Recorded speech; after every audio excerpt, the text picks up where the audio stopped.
मुख्यमंत्री अरविंद केजरीवाल जी का।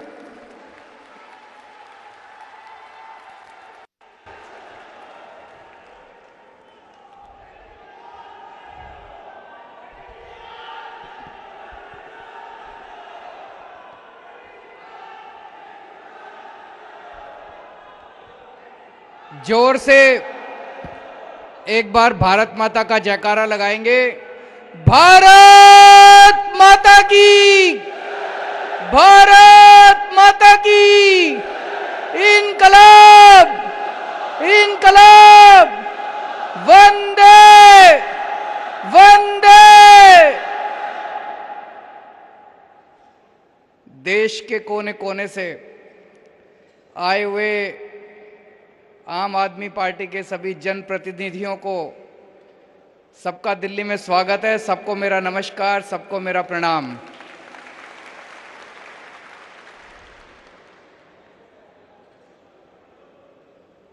दस साल पहले जब पार्टी बनी थी तो सोचा नहीं था कि इतनी जल्दी समय आएगा जब कोने कोने में हमारे इतने जनप्रतिनिधि हो जाएंगे कि एक दिन दिल्ली का इंदिरा गांधी नेशनल स्टेडियम भर जाएगा उनके सबसे।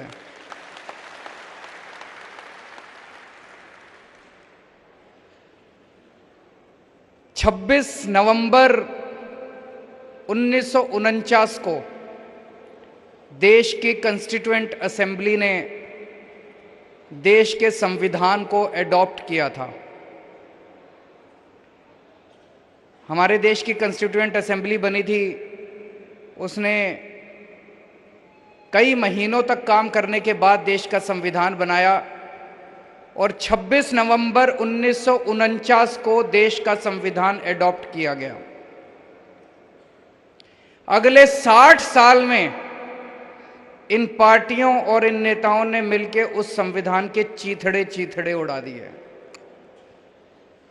उसकी बेइज्जती करने की, उसके चीथड़े उड़ाने में कोई कसर नहीं छोड़ी इन पार्टियों और नेताओं ने।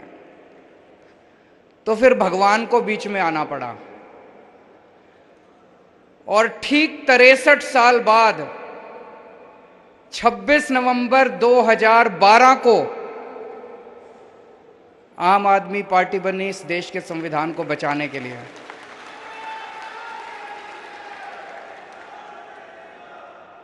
यह कोई संयोग नहीं है कि 26 नवंबर को ही देश का संविधान बना और 26 नवंबर को ही आम आदमी पार्टी बनी। भगवान ने बहुत बड़ी जिम्मेदारी दी है आपके ऊपर, एक एक आम आदमी पार्टी के कार्यकर्ता के ऊपर। आज दिल खुश होता है 20 राज्यों में और यूनियन टेरिटरीज में 1446 जनप्रतिनिधि हैं हमारे। जैसा इन्होंने पंजाब, छत्तीसगढ़, गुजरात, उत्तर प्रदेश, मध्य प्रदेश, जम्मू कश्मीर, हरियाणा, बिहार, दिल्ली, महाराष्ट्र, उड़ीसा, चंडीगढ़, हिमाचल प्रदेश, असम, झारखंड, राजस्थान, तमिलनाडु, उत्तराखंड, कर्नाटक, गोवा, इनमें हमारे एमएलए हैं, एमपी हैं, पंचायत के अंदर हैं, मेयर हैं, डिप्टी मेयर हैं, जिला पंचायत में हैं, ऊपर से लेके नीचे तक, और 2 मुख्यमंत्री हैं।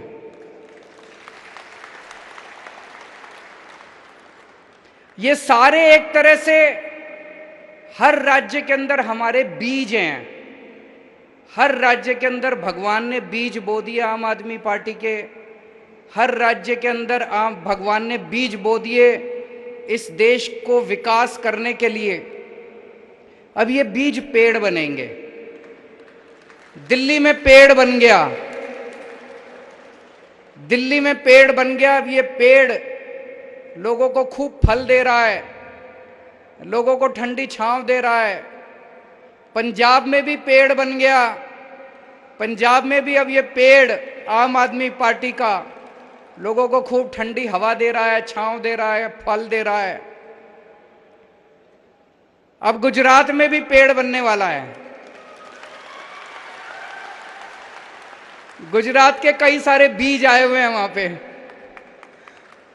साल डेढ़ साल पहले गुजरात के अंदर 27 बीज भगवान ने बोए थे आम आदमी पार्टी के। वो पेड़ बनने वाला है गुजरात में, आम आदमी पार्टी की सरकार बनने वाली है।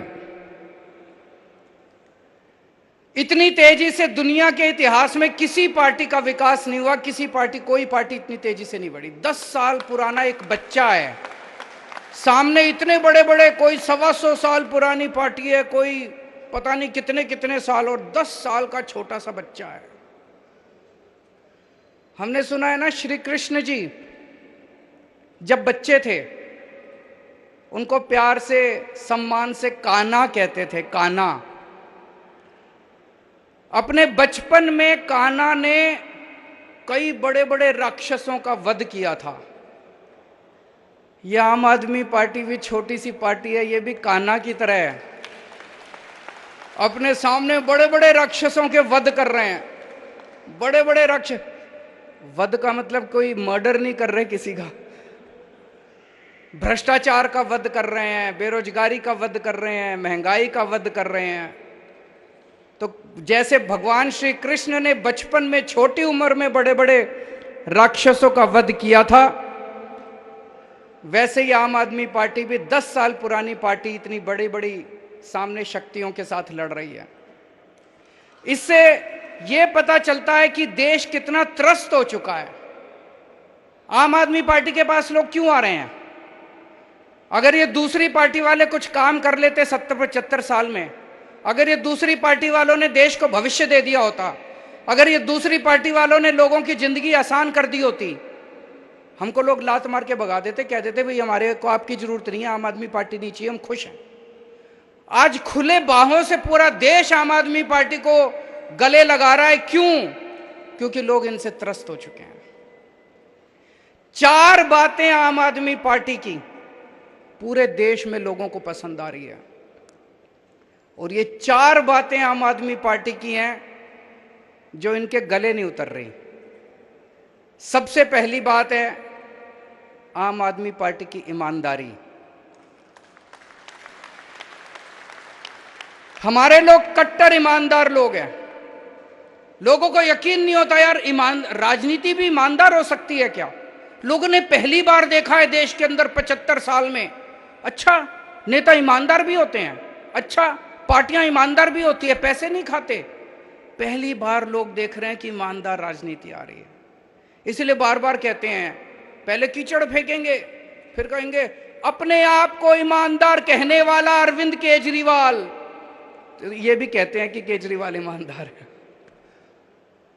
तो एक है ईमानदार राजनीति, इनसे संभल नहीं रही है ईमानदार राजनीति, और देश के लोगों को बड़ी पसंद आ रही है।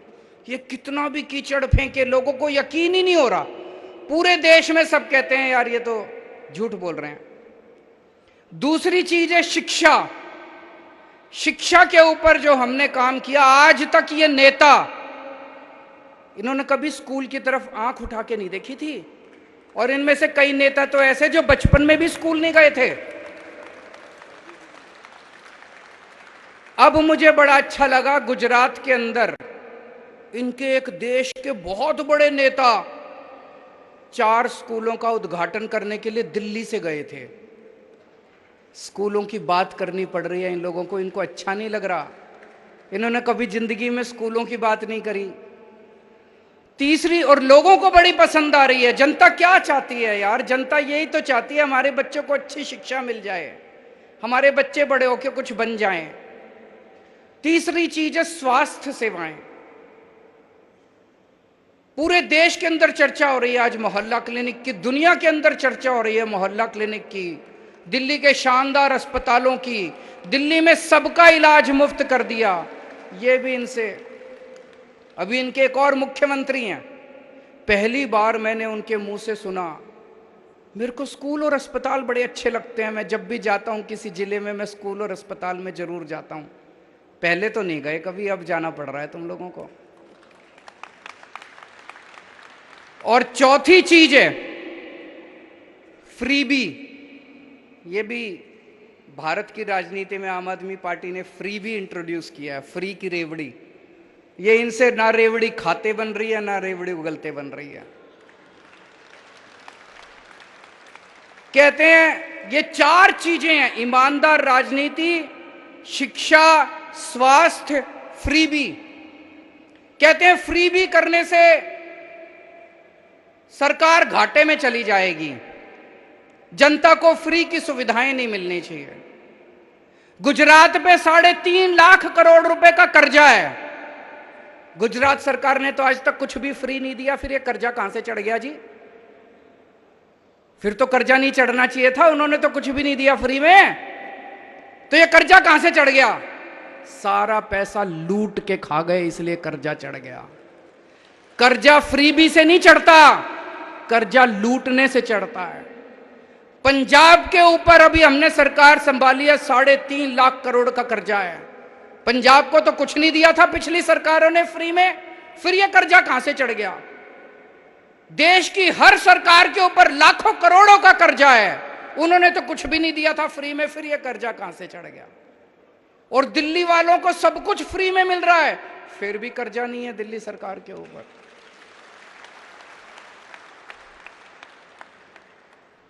तो फ्री भी देने से कर्जा नहीं चढ़ता, फ्री भी देने से सरकारें घाटे में नहीं जाती।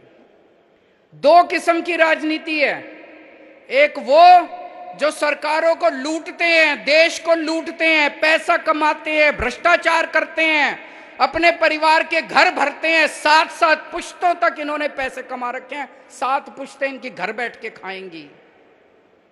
और दूसरी वो राजनीति है जो फ्री में देती है सब कुछ जनता के भले के लिए, ईमानदार राजनीति है।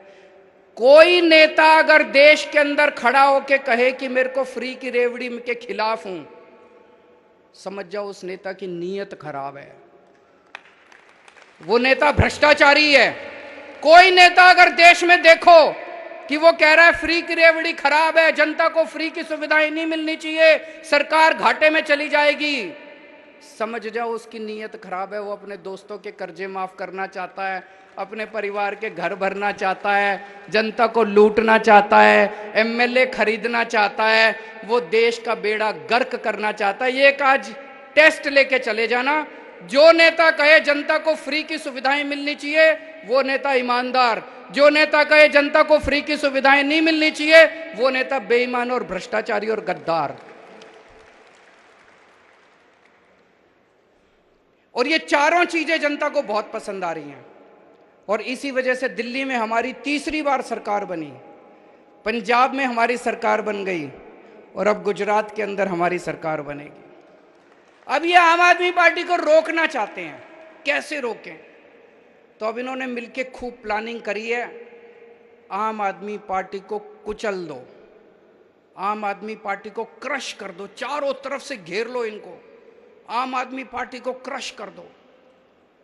झूठे आरोप लगाए जा रहे हैं, हमारे दिल्ली के एमएलए के ऊपर 169 केस हो चुके, अभी तक के 169 केस, 169 केसेस, एक केस में भी सजा नहीं हुई है, एक में भी। 169 में से 135 केस बाइज्जत बरी हो गए, 34 केस बचे। इससे क्या पता चलता है? ये लड़ाई भ्रष्टाचार के खिलाफ नहीं लड़ रहे, ये आम आदमी पार्टी को कुचलने की साजिश कर रहे हैं। एक केस में तो सजा हो जाती, 169 में से 20, 25, 30 केस में सजा होती, 40 केस में सजा होती, हम सोचते भाई कुछ गड़बड़ है, हमारे एमएलए भ्रष्ट हैं। 169 में से एक केस में सजा नहीं हुई, 135 में बरी हो गए, 34 पेंडिंग है, उसमें भी बरी हो जाएंगे। इसका मतलब है जो लाल किले के ऊपर खड़े होकर कहते हैं ना मैं भ्रष्टाचार के खिलाफ लड़ रहा हूं, भ्रष्टाचार के खिलाफ नहीं लड़ रहे, आम आदमी पार्टी के खिलाफ लड़ रहे हैं। ये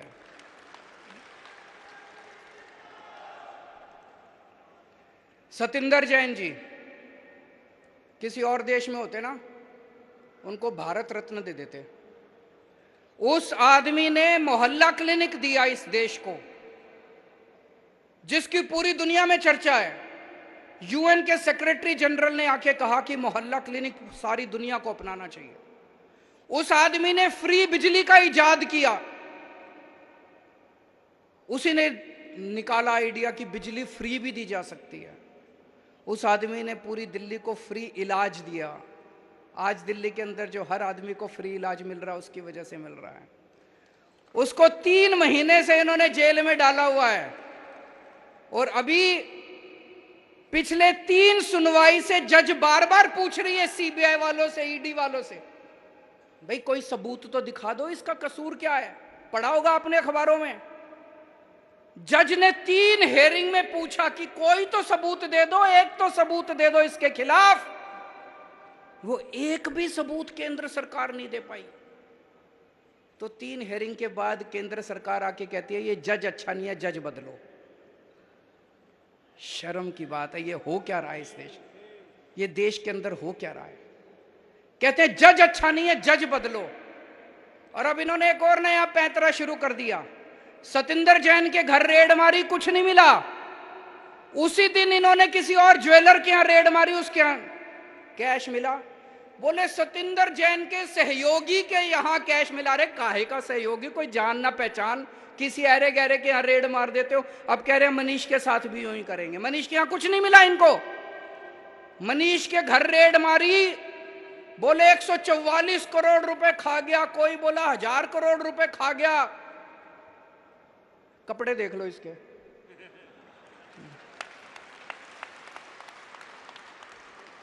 $144 करोड़ रुपए वाला आदमी ऐसे कपड़े पहनता है थोड़ी तो।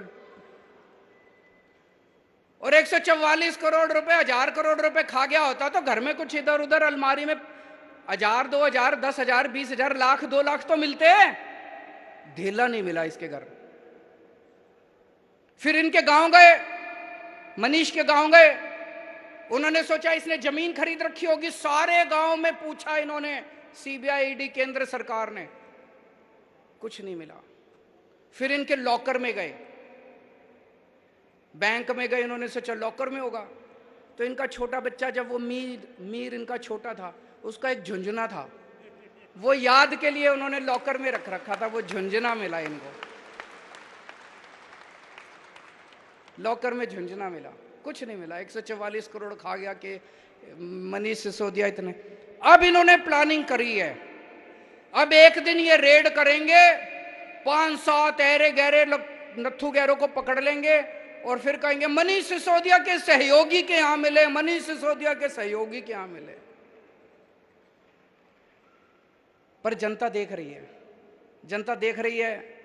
रोज सुबह 6 बजे उठ के स्कूलों के चक्कर मार के आता है। कोई भ्रष्टाचारी आदमी सुबह 6 बजे उठ के स्कूलों के चक्कर नहीं मारता। कोई भ्रष्टाचारी होगा तो पहले रात को बैठ के दारू पिएगा, थोड़ी गलत काम करेगा, सवेरे तो लेट उठेगा। वो 6 बजे उठ के ईमानदार आदमी स्कूलों के चक्कर काट सकता है। 6 बजे उठ के ईमानदार आदमी बच्चों का भविष्य बनाने की सोच सकता है। कोई बेईमान आदमी थोड़ी सोचेगा।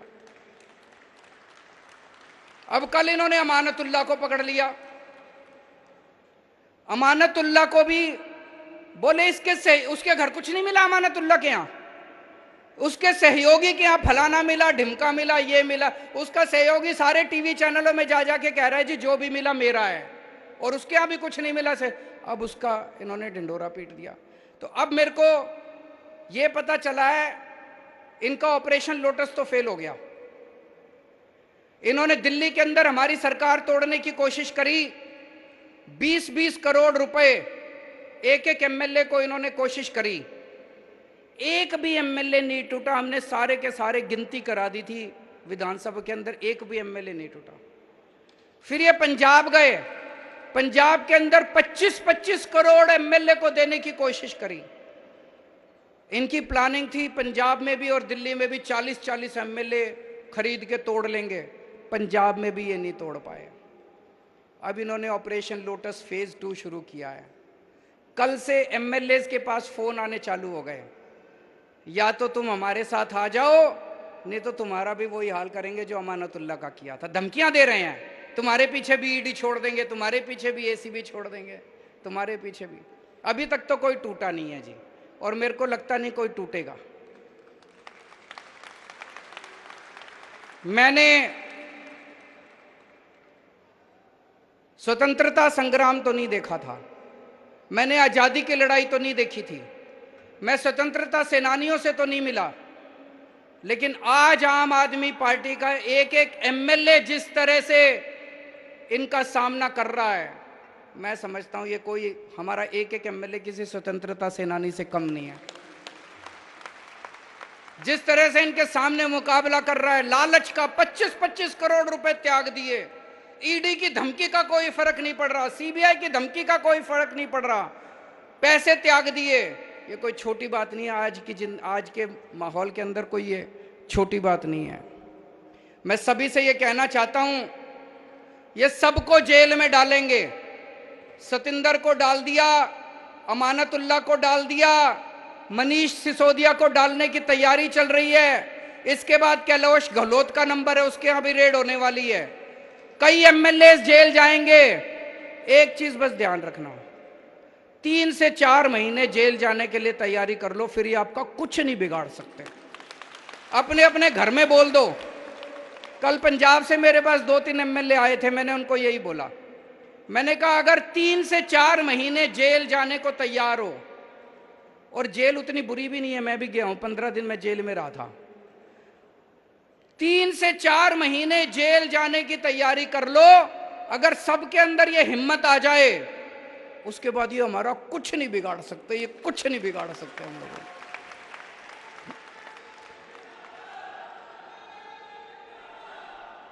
इन्होंने अभी तक पूरे देश में 285 एमएलए खरीदे हैं, 285 एमएलए। कोई कहता है 50 करोड़ दिए, कोई कहता है 40 करोड़, कोई 25 करोड़।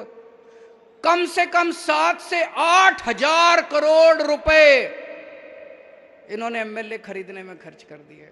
7 से 8 हजार करोड़ कहां से आया इतना पैसा? कहते हैं भ्रष्टाचार हम कर रहे हैं। अरे भ्रष्टाचार तो तुम कर रहे हो, तुम लूट रहे हो जनता को। सारी देश को लूट लिया, लूट लूट के एमएलए खरीदते हो, खुलेआम खरीद रहे हो। और फिर भी तुम्हारी हिम्मत हो जाती है लाल किले पे खड़े होकर कहने की कि मैं भ्रष्टाचार से लड़ रहा हूं। पूरे देश में एमएलए खरीदते फिर रहे हो, करोड़ों रुपए में एमएलए खरीदते फिर रहे हो, और तुम्हारी हिम्मत हो गई कहने में भ्रष्टाचार से लड़ रहा हूं। मुझे लगता है सबसे ज्यादा 75 साल में सबसे ज्यादा भ्रष्टाचार इनकी सरकार ने किया है।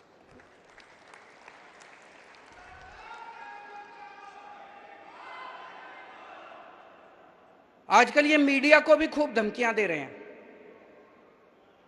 गुजरात में इन्होंने इतनी धमकी दी, इतनी धमकी दी, किसी भी आम आदमी पार्टी वाले को डिबेट में नहीं बुलाना। शाम को डिबेट होता है, डिबेट में चर्चा होती है कि मनीष सिसोदिया ने भ्रष्टाचार किया कि नहीं किया, और उसमें आम आदमी पार्टी वालों को नहीं बुलाते। कांग्रेस और बीजेपी वाले आपस में बैठ के चर्चा करते हैं। ये कैसे हो सकता है? ऐसे धमकियां दे रखी हैं वहां पे। गुजरात में किसी अखबार में हमारा कुछ नहीं छपता, और फिर भी गुजरात के अंदर बल्ले बल्ले हो रही है, चारों तरफ आम आदमी पार्टी की चर्चा हो रही है। सोशल मीडिया से, सोशल मीडिया से। प्रधानमंत्री के दफ्तर में एक सज्जन काम करते हैं, मीडिया एडवाइजर हैं शायद, हिरेन जोशी जी मीडिया एडवाइजर हैं। हिरेन जोशी जी हैं, एक मीडिया एडवाइजर हैं प्रधानमंत्री के। मेरे को कई एडिटर्स दिखा रहे थे, बड़े बड़े चैनलों के, हमारे देश के बड़े बड़े चैनलों के मालिक, उनके एडिटर्स, उनको क्या गंदी गंदी गालियां लिख के भेजते हैं वो। केजरीवाल को दिखाया तो ये कर देंगे, केजरीवाल को दिखाया तो वो कर देंगे, आम आदमी पार्टी को दिखाने की जरूरत नहीं है, आप अपने चैनल का दुरुपयोग कर रहे हो, हम तुम्हारा ये कर देंगे, वो कर देंगे, फलाना कर। क्या धमकियां दे रहे हैं वो? ऐसे देश चलाएंगे? ऐसे धमकियां देंगे? फिर फोन कर करके धमकियां देते हैं। मैं आज यहां से हिरेन जोशी जी को एक ही चीज कहना चाहता हूं, अगर किसी ने आपके स्क्रीनशॉट, जो जो आप इनको मैसेज भेज रहे हो, इन्होंने सोशल मीडिया में डाल दिए, आप भी और प्रधानमंत्री जी शक्ल दिखाने लायक नहीं बचोगे इस देश के अंदर। और ये जो आप धमकियां देते हो ना, कईयों ने रिकॉर्डिंग करके रख रखी है आपकी। अगर किसी दिन किसी ने आपकी रिकॉर्डिंग सोशल मीडिया में डाल दी, शक्ल दिखाने लायक नहीं बचोगे। बंद करो ये गंदगी, बंद करो इस तरह से मीडिया को धमकाना। और अब केवल मीडिया के भरोसे नहीं रहा, देश ने सोशल मीडिया के ऊपर, जनता अब सोशल मीडिया के ऊपर आ गई है। सोशल मीडिया के जरिए ऐसे देश आगे नहीं बढ़ेगा दोस्तों। हम सबको मिलके भारत को दुनिया का नंबर 1 देश बनाना है। बनाना है कि नहीं बनाना है? भारत दुनिया का नंबर 1 देश केवल भाषणबाजी करने से नहीं बनेगा। विदेशों में भाषण करके आ जाओ और कह दो हम विश्व गुरु बन गए, ऐसे विश्व गुरु नहीं बनेगा। एक एक बच्चे को अच्छी शिक्षा देनी पड़ेगी, तब भारत दुनिया का नंबर 1 देश बनेगा। भारत को दुनिया का नंबर 1 देश कोई एक आदमी नहीं बनाएगा। जब इस देश का एक एक बच्चा अच्छी शिक्षा पाएगा, तभी भारत दुनिया का नंबर 1 देश बनेगा। मेहनत करनी पड़ेगी उसके लिए, मेहनत करनी पड़ेगी उसके लिए। अभी प्रधानमंत्री जी ने ऐलान किया कि 14,500 सरकारी स्कूल ठीक करेंगे। बहुत अच्छी बात है, मैंने बधाई दी उनको। पर 5 साल में 14,500 सरकारी स्कूल ठीक करोगे? देश में 10.5 लाख सरकारी स्कूल हैं। सारे स्कूल ठीक करते करते तो 500 साल लग जाएंगे। अब ये देश रुकने को तैयार नहीं है, देश बेचैन है, देश बहुत बेचैन हो रहा है। 5 साल में सारे सरकारी स्कूल ठीक करने हैं। देश मांग कर रहा है कि अगर दिल्ली के सारे सरकारी स्कूल 5 साल में ठीक हो सकते हैं, अगर पंजाब के सारे स्कूल 5 साल में हम ठीक करके दिखाएंगे, तो पूरे देश के सारे सरकारी स्कूल 5 साल के अंदर ठीक हो सकते हैं। पैसा है, पैसा है, पैसे की लूट बंद करो, पैसे की लूट बंद होगी, सारे सरकारी स्कूल ठीक हो जाएंगे। और अगर सारे सरकारी स्कूल ठीक हो गए तो भाई साहब एक एक बच्चा मेरे देश का कोई इंजीनियर बनेगा, कोई वकील बनेगा और अपने घर की गरीबी दूर करेगा। 5 साल के अंदर हम देश की गरीबी दूर कर सकते हैं। दूसरी चीज, अगर अपने को भारत को दुनिया का नंबर 1 देश बनाना है, हमें अपने सारे लोगों के लिए अच्छा और फ्री के इलाज का इंतजाम करना पड़ेगा।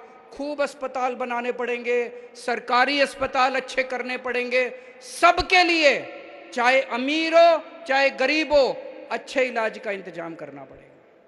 करना पड़ेगा कि नहीं करना पड़ेगा? तीसरी चीज, हर बच्चे के पास रोजगार होना चाहिए। बेरोजगारों की सेना से भारत दुनिया का नंबर 1 देश नहीं बन सकता। हर बच्चा रोजगार के साथ हो, उसकी भी पूरी प्लानिंग हम लोगों ने की हुई है। चौथी चीज, महिलाओं को सुरक्षा मिले और महिलाओं को बराबरी का अधिकार मिलना चाहिए। अगर महिलाएं हमारे साथ कंधे से कंधा मिला के नहीं चलेंगी तो भारत दुनिया का नंबर 1 देश नहीं बन सकता। 5वीं चीज, किसानों को अपनी फसलों का पूरा दाम मिलना शुरू हो जाए। एक बार में पूरे देश का रूरल इंडिया, जितना गांव देहात है, सारा गरीबी दूर हो जाएगी। किसानों को उनकी फसलों के पूरे दाम दो। और छठी चीज, वर्ल्ड क्लास इंफ्रास्ट्रक्चर अपने को तैयार करना पड़ेगा देश के अंदर। मेरे मन में तो ये 6 चीज आती हैं, लेकिन केवल ये 6 नहीं है। अपने को 130 करोड़ लोगों को जोड़ना है, और बहुत सारे आइडियाज आएंगे और बहुत सारी बातें आएंगी। सबको संजो के, सबको साथ लेके हम इस देश को दुनिया का नंबर 1 देश बनाएंगे। कई लोग मेरे से पूछते हैं कि जी अगले चुनाव में किसके साथ अलायंस करोगे, कौन सी पार्टियों के साथ करोगे, भाजपा के खिलाफ एक यूनाइटेड। भाई साहब, मेरे को ये सब जोड़ तोड़ समझ नहीं आती। एक ही चीज समझ आती है, जिस दिन इस देश के 130 करोड़ लोगों का अलायंस बन गया, हमें दुनिया का नंबर 1 देश बनने से कोई नहीं रोक सकता। आज से 75 साल पहले इस देश के लोग इकट्ठे हुए थे और हमने अंग्रेजों को उठा के बाहर फेंक दिया था। एक बार फिर सारे जने इकट्ठे हो जाओ, फिर से हम इस देश को दुनिया का नंबर 1 देश बना देंगे। हमें लोगों को जोड़ना है। आज जब आप सब लोग यहां से जाओगे, ये 6 बातें हर एक आदमी को बतानी है। सबको, जनता को इस मिशन के साथ जोड़ना है, मेक इंडिया नंबर 1 मिशन। और इससे जुड़ने का एक फोन नंबर है, सारे जने नोट कर लो, 951000, 2 बार 1000, 951000, इस पे मिस्ड कॉल मारो और आप हमारे साथ इस मिशन के साथ जुड़ जाते हैं। तो आप भी जुड़ो और ज्यादा से ज्यादा लोगों को में इसका प्रचार करो, ज्यादा से ज्यादा लोगों को इसके साथ जोड़ने की कोशिश करो। देश के अंदर इन लोगों ने माहौल बहुत ज़्यादा खराब कर दिया है। चारों तरफ लड़ाई झगड़ा गुंडागर्दी, इस तरह से देश आगे नहीं बढ़ सकता। अपने को देश के अंदर शांति स्थापित करनी है। जब चारों तरफ शांति होगी, सुख शांति होगी, भाईचारा होगा, प्रेम होगा, तभी किसान आगे बढ़ेगा, तभी मजदूर आगे बढ़ेगा, तभी स्कूल आगे बढ़ेंगे, तभी शिक्षा आगे बढ़ेगी, तभी स्वास्थ्य आगे बढ़ेगा। भारत